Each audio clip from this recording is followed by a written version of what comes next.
नमस्कार दोस्तों, Excel academy पर आप सभी का स्वागत है। आज हम ONDC अर्थात open network for digital commerce पर चर्चा करेंगे। दरअसल हाल ही में केंद्रीय मंत्री श्री पीयूष गोयल जी ने ONDC के साथ ODOP पहल के एकीकरण का आह्वान किया था। तब से यह टर्म सुर्खियों में बना हुआ है। ONDC सेलर्स और बायर्स को एक लोकतांत्रिक मंच पर एक साथ लाकर ODOP की सीमाओं को और विस्तारित करने में सहायता प्रदान करेगा। गौरतलब है कि इससे पहले US firm Microsoft digital commerce के लिए ओपन नेटवर्क ONDC में शामिल होने वाली पहली बड़ी टेक कंपनी बन गई है। आइए वीडियो को आगे बढ़ाते हैं और विषय वस्तु को समझ लेते हैं कि किन किन बिंदुओं पर हम आज चर्चा करेंगे। तो सबसे पहले हम जानेंगे कि ONDC क्या है और ONDC काम कैसे करता है, ONDC का महत्व क्या है, और साथ ही साथ में हम ये जानेंगे कि ODOP क्या है, वन डिस्ट्रिक्ट वन प्रोडक्ट, और ODOP के उद्देश्य क्या हैं। आइए सबसे पहले देखते हैं कि ONDC क्या है। डिजिटल या इलेक्ट्रॉनिक नेटवर्क पर वस्तुओं और सेवाओं के आदान प्रदान के सभी पहलुओं के लिए खुले नेटवर्क को बढ़ावा देने के उद्देश्य से ये पहल शुरू की गई है।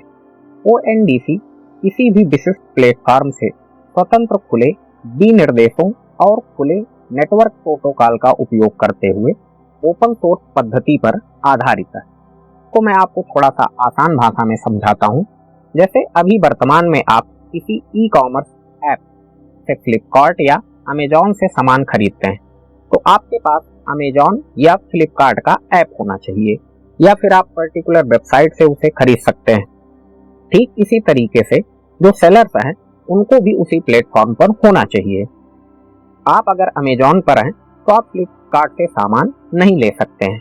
इस प्रकार की व्यवस्था को प्लेटफॉर्म केंद्रित मॉडल कहते हैं। लेकिन ONDC ऐसा प्लेटफॉर्म है कि बायर और सेलर किसी भी प्लेटफॉर्म पर हो, आपस में खरीद और बिक्री कर सकते हैं, एक दूसरे से बातचीत कर सकते हैं। यह एक गैर लाभकारी संगठन है, अतः यहाँ पर कम कीमत में सामान उपलब्ध होंगे। एक अफोर्डेबल चार्ज आपसे लिया जाएगा ताकि इस प्लेटफॉर्म को कुशलतापूर्वक चलाया जा सके। इसे भारतीय ई कॉमर्स बाजार में मौजूदा एकाधिकार के लिए एक काउंटर के रूप में विकसित किया जा रहा है। अभी भारतीय ई कॉमर्स बाजार काफी हद तक अमेजॉन और वॉलमार्ट के स्वामित्व वाले फ्लिपकार्ट द्वारा तय किया जाता है।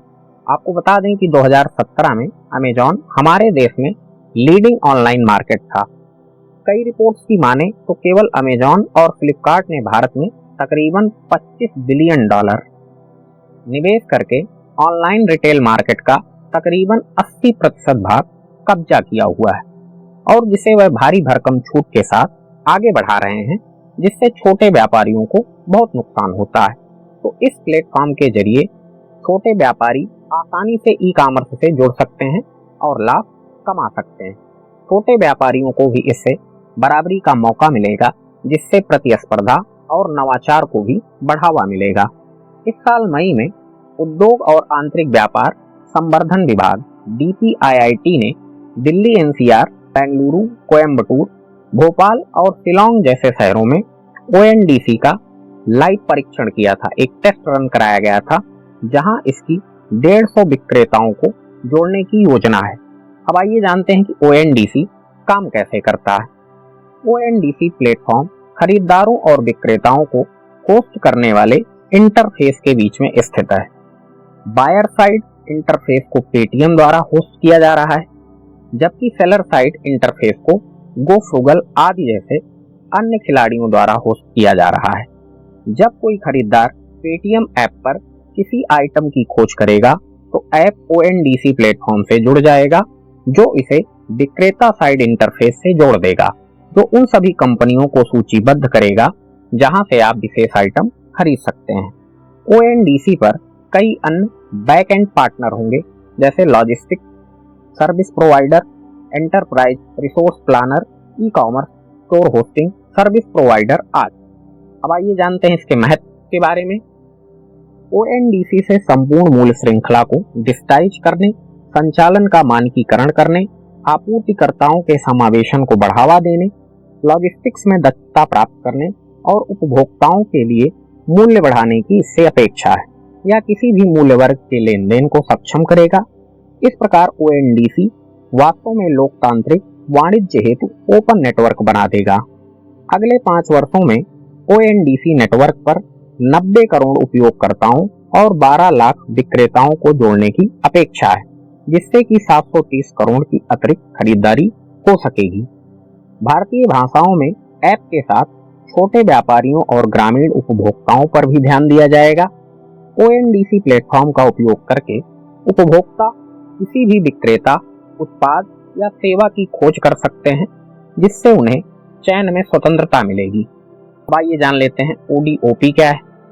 वन डिस्ट्रिक्ट वन प्रोडक्ट एक पहल है जिसे एक जिले की वास्तविक क्षमता को साकार करने, आर्थिक विकास को बढ़ावा देने और रोजगार और ग्रामीण उद्यमिता पैदा करने की दिशा में एक परिवर्तनकारी कदम के रूप में देखा जाता है, जो हमें आत्मनिर्भर भारत के लक्ष्य तक ले जाता है। वन डिस्ट्रिक्ट वन प्रोडक्ट पहल को DGFT वाणिज्य विभाग द्वारा कार्यान्वित की जा रही डिस्ट्रिक्ट एक्सपोर्ट हब पहल के साथ परिचालन में विलय कर दिया गया है, इसको मर्ज कर दिया गया है, जिसमें उद्योग और आंतरिक व्यापार संवर्धन विभाग DPIIT एक प्रमुख स्टेक होल्डर के रूप में है। DGFT के माध्यम से वाणिज्य विभाग एक जिला एक उत्पाद की पहल को बढ़ावा देने के लिए राज्य और केंद्र सरकार की एजेंसियों के साथ जुड़ रहा है। अब आइए इसके उद्देश्य के बारे में जान लेते हैं। इसका उद्देश्य जिले में निर्यात क्षमता वाले उत्पादों की पहचान करके इन उत्पादों के निर्यात के लिए बाधाओं को दूर करके विनिर्माण क्षेत्र को आगे बढ़ाने के लिए स्थानीय निर्यातकों या निर्माताओं का समर्थन करके और भारत के बाहर संभावित खरीदारों को खोजने के उद्देश्य से देश के प्रत्येक जिले को निर्यात हब में परिवर्तित करना है। जिले में निर्यात, विनिर्माण और सेवा उद्योग को बढ़ावा देने से ही जिले में ही रोजगार के जरिए पैदा होंगे। आज के सेशन में इतना ही साथियों, मिलते हैं किसी नेक्स्ट और इंटरेस्टिंग टॉपिक के साथ। आप सभी लोगों का बहुत बहुत धन्यवाद।